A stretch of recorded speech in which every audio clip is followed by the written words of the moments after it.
Muito bem, vamos falar sobre uma palestra de um estuprador? Em Minas Gerais, um homem condenado por estupro, mas não só estupro, hein? Estupro e assassinato de uma criança de 5 anos. Nós não temos no Brasil pena de morte e não temos prisão perpétua, deixar claro isso. Então ele foi convidado para palestrar para os novos juízes. Ele é coach? Sobre direitos antidiscriminatórios, como não discriminar um estuprador assassino. Ele se apresentou como um sobrevivente do sistema penitenciário, porque normalmente nem preso perdoa estuprador de criança.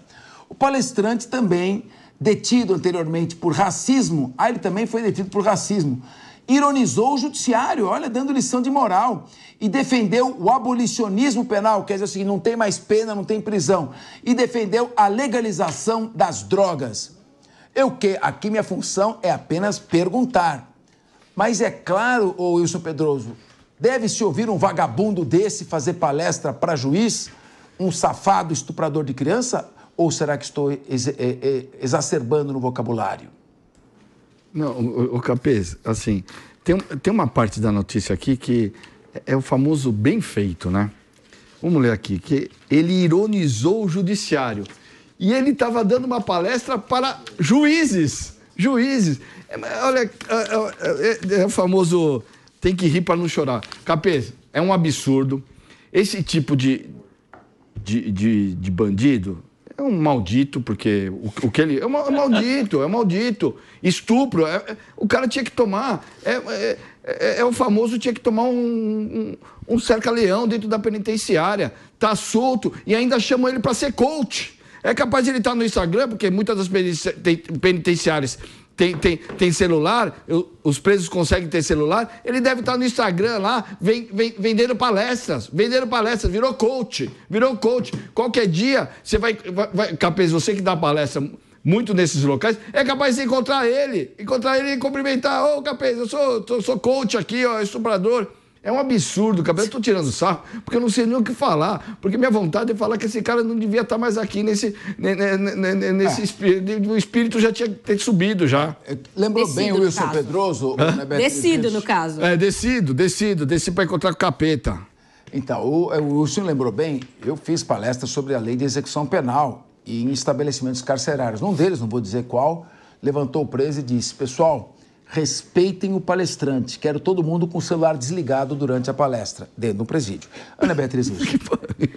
Capês, quem me assiste com certa frequência aqui na Jovem Pan sabe que eu sou uma pessoa contra ficar distribuindo tiro. Eu acredito na necessidade de ressocialização dos presos, numa reforma do sistema carcerário, mas eu também sou mãe. E olha só, de uma garotinha de 5 anos. Ler essa notícia e saber que existe no mundo, e a gente sabe, mas quando tá concreto assim é pior ainda, que é capaz de cometer um ato como estuprar e matar uma garotinha, que nem a minha filha que tá lá feliz e tranquila na escola, já me dá uma angústia sem tamanho. E saber que este cara, de alguma forma, está sendo prestigiado por membros ingressantes da magistratura. Qual é o ensinamento que este homem será capaz de dar para os magistrados? E eu fico preocupada, estarrecida, com que tipo de magistrados serão, sendo orientados por uma pessoa que estuprou e matou uma criança de 5 anos. Então, assim, eu não gosto de desejar o mal para ninguém, mas saber que tem uma pessoa dando palestra para juiz que matou uma garotinha que podia ser a minha filha, eu não vou admitir. Meu querido Luiz Fernando Pacheco, eu entendo que o preso, aquele que cometeu um crime, o delinquente, tem direito a um julgamento justo, ele tem direito a ser defendido de acordo com o contraditório, não importa se a acusação é grave, porque a acusação pode ser grave, mas ele pode ser inocente. A acusação pode ser grave, mas estar baseada em provas ilícitas que falsearam a verdade. Todos têm direito à defesa. E uma vez condenado, o preso deve cumprir a pena prevista em lei. Se a nossa Constituição não autoriza prisão perpétua nem pena de morte, essas penas não podem ser aplicadas.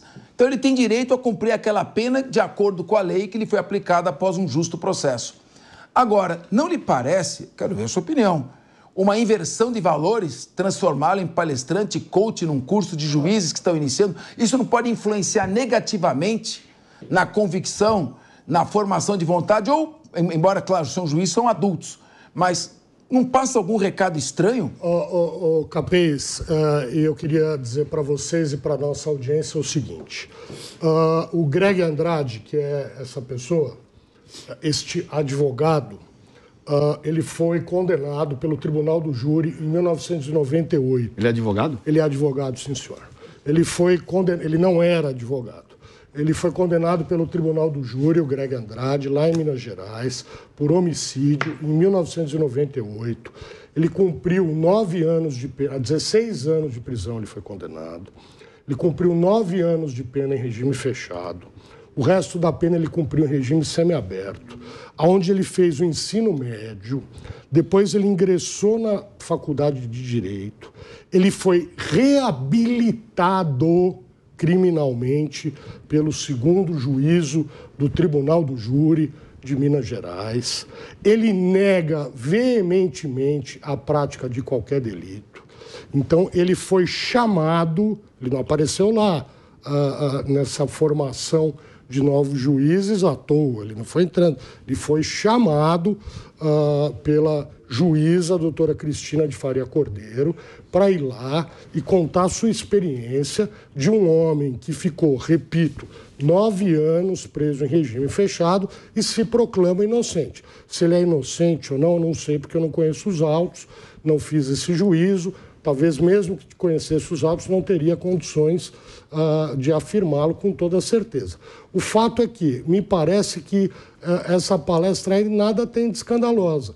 Acho que aquele que está se formando para se tornar juiz, ainda que ouça uma pessoa que foi condenada pela prática do mais abjeto dos crimes, é com isso que ela vai lidar na vida dela profissional. Mas existem crimes... Não, deixa ele terminar. Crimes, né, Pacheco? Ela vai lidar com crimes e crimes. Então, ela saber... com esse, ela saber lidar. Um cara que ficou preso porque ele cumpriu, furtou automóvel, porque furtou uma residência. Ele não cumpriu 9 dias de prisão temporária, ele cumpriu 9 anos de uma pena, em regime fechado, e ele se declara inocente. Mas e o estupro? Ele foi de ambos os crimes ele foi reabilitado. Mas estupro, Pacheco. Ele foi reabilitado. Não, peraí, Pacheco, uma dúvida. Homicídio foi condenado pelo júri. Se é homicídio qualificado de uma criança, pelo menos é 12 anos no mínimo. Então vamos botar 16 anos da pena. Foi 16. 16, muito bem, com as qualificadoras. Agora, o estupro de vulnerável é 15 anos. Então, somando a 31, você está computando apenas a punição pelo homicídio. Capês, como eu estava te falando, eu não conheço os detalhes do caso, não conheço o processo, mas eu conheço um pouquinho da história do Greg Andrade, que hoje é advogado, advoga, trabalha. Então, assim, eu não vejo nenhum mal em que os juízes tenham recebido essa pessoa para que ele fosse ouvido. Inclusive porque ele frequenta audiências, ele frequenta tribunais, ele faz sustentação oral, ele está no direito dele como advogado inscrito nos quadros da OAB. Então, sabe... Eu acho importante... o grande problema nisso. Eu acho que esse é o diferencial do Linha de Frente. Aqui são debates porque são ideias diferentes, diferentes perspectivas, e é o telespectador que tem, então, condições de fazer o seu juízo de valor. Não são os debatedores todos que vêm aqui para falar a mesma coisa. É importante que haja essa divergência e o Pacheco, que é um consagrado criminalista, traz uma abordagem que a mesa não estava fazendo, mas que parece que o Diego Tavares discorda totalmente. Capês, eu não discordo totalmente também, eu não me sinto como advogado à vontade para falar a respeito de um processo que eu não conheço. Não sei se o processo desse advogado tem irregularidades, não sei ao certo o que aconteceu. Eu sei que, considerando que nós temos o poder judiciário mais caro do mundo, considerando que nós temos uma das justiças mais lentas do mundo, Eu acho que definitivamente alguém sobre quem paira esse tipo de suspeita, o lugar dessa pessoa não seria dando palestra para juízes. Com todo respeito, pode se tratar até de um injustiçado. Espera um pouco, como Diego, disse aqui o Pacheco. Tem uma coisa, ele foi condenado, tem uma condenação definitiva. Não, nós temos que partir de algum pressuposto. Ele tem uma condenação. Foi reabilitado. Ele tem uma condenação transitada e julgada. Então, ele não é suspeito. Ele foi condenado e não paira dúvida, pelo menos na visão da justiça. Eu me refiro ao comentário do Pacheco, que disse que paira, de acordo com as declarações dele, algum vício processual, algum erro, enfim. Ele nega o crime. Independentemente de qualquer questão, como eu disse, sobre alguém que paira tal suspeita, e considerando também que existe uma condenação, não é suspeita, condenação. Alguém também que foi condenado, que foi processado por racismo, pela prática de racismo, alguém que ironizou o Poder Judiciário, não deveria estar dando palestra para juiz, deveria estar, enfim, curtindo a sua reabilitação de outras formas, não prestando serviço ao Estado brasileiro.